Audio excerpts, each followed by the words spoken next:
What's going on, everybody? It's your boy Take, and today I'm bringing you more Division 2 information. Before we get started, guys, make sure you hit that like button, subscribe to the channel if you're new around here, and also hit that bell so you can turn on those notifications so you don't miss a video when I drop it. Without further ado, let's get right into it. Here are 7 new changes coming to the Division 2 that you may have overlooked. Number 1, new UI system. In Division 1, the UI system wasn't that bad, but looking at Division 2, I can truly say there's no comparison. You can actually now see the coloration of your gear sets. It even gives the weapon that you're carrying a new look. Not only will you be able to know what weapon type that you're carrying, not only by name, but you can tell by look also. And if you flip over to your weapon, it gives you a completely new look also. In the Division 1, the weapon UI wasn't that great in my opinion, but in Division 2, it gives you the perfect angle on what part of the weapon that you want to change out. So if you want to change out the scope, it's going to give the scope a perfect UI. If you want to change out the grip and etc., you'll have a whole different UI system. So that way you can exactly see what you are changing. And the beauty of the UI system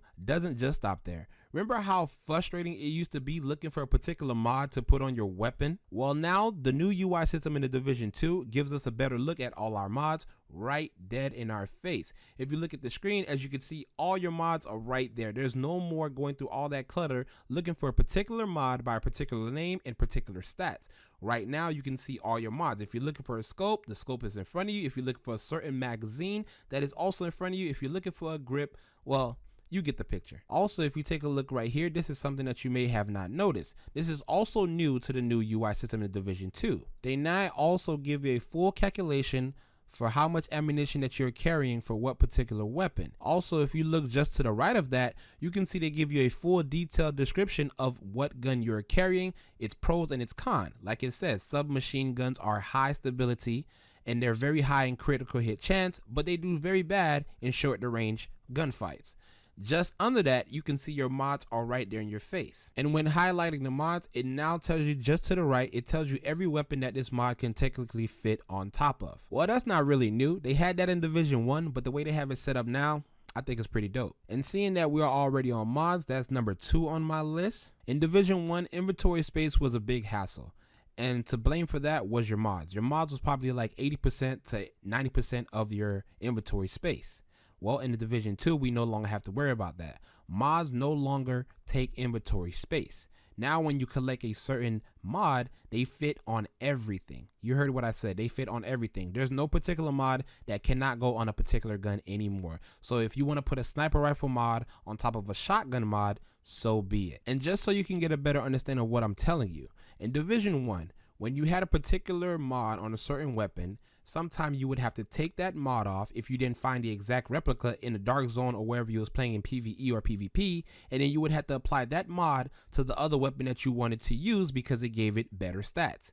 Well, in Division 2, we no longer have to do that. If you find a particular mod, let's just say an extended magazine, you no longer have to take that extended magazine off your vector to put it on your liberator. You can now use that one particular mod that you found and you can use it for every weapon in the game.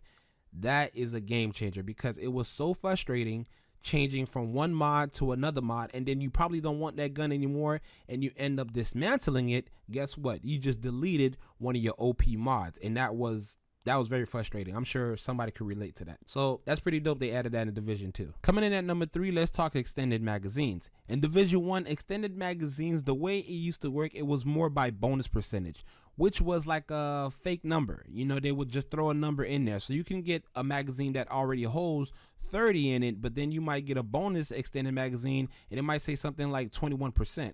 Well, in Division 2, we don't have to worry about that anymore. If you look at this screenshot right here, this lightweight M4 already holds 30 in the mag. And if you look to the left, the extended magazine gives you a plus 20. That's a total of 50 rounds in one mag.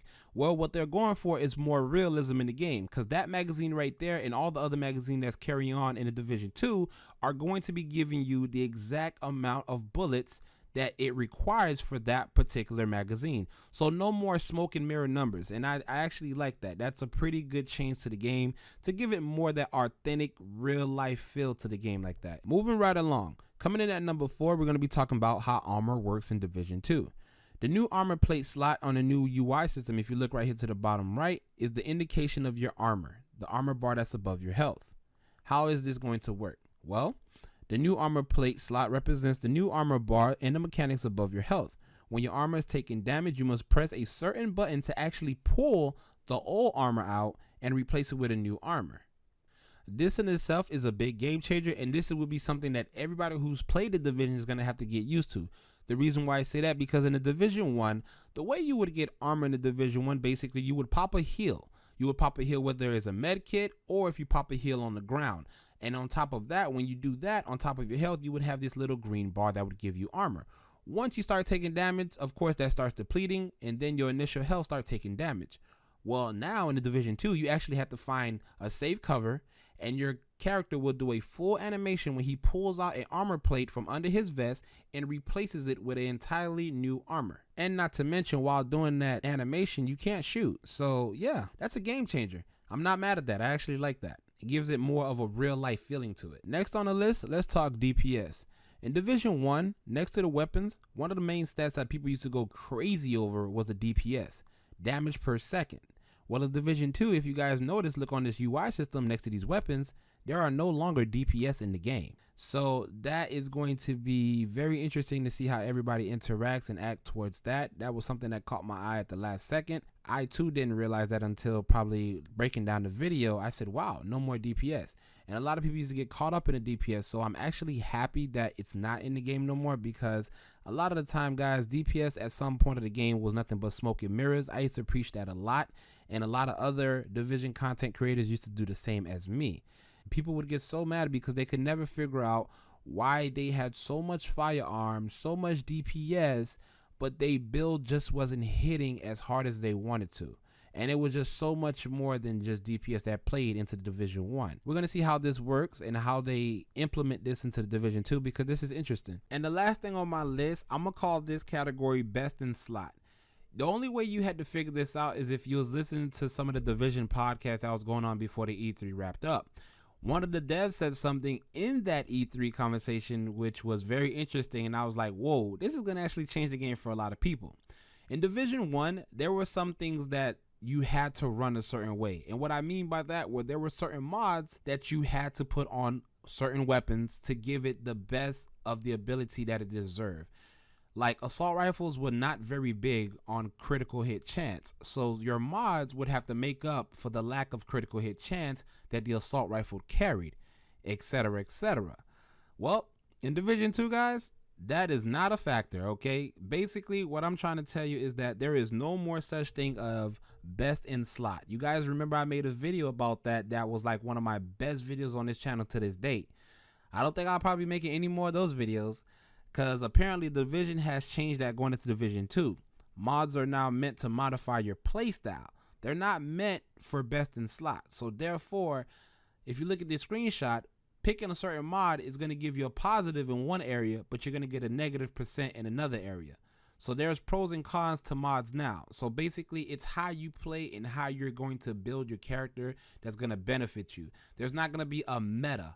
Basically, there's not going to be a certain line that you need to follow to be successful in the Division 2, which is very good because it gives it a lot of versatile to building your builds. And I think that's really good, because when you just have one particular meta in a game, that kills it. It gets boring, it gets repetitive. And there you guys have it. Those are my top 6 major changes coming to the Division 2. Guys, if you find this video very informative, make sure you hit that like button, subscribe to the channel if you're new around here, and turn on that bell so you don't miss a video when I post it, so you can stay in tune with your boy, all right? It's your boy Take, and I'm out. Peace.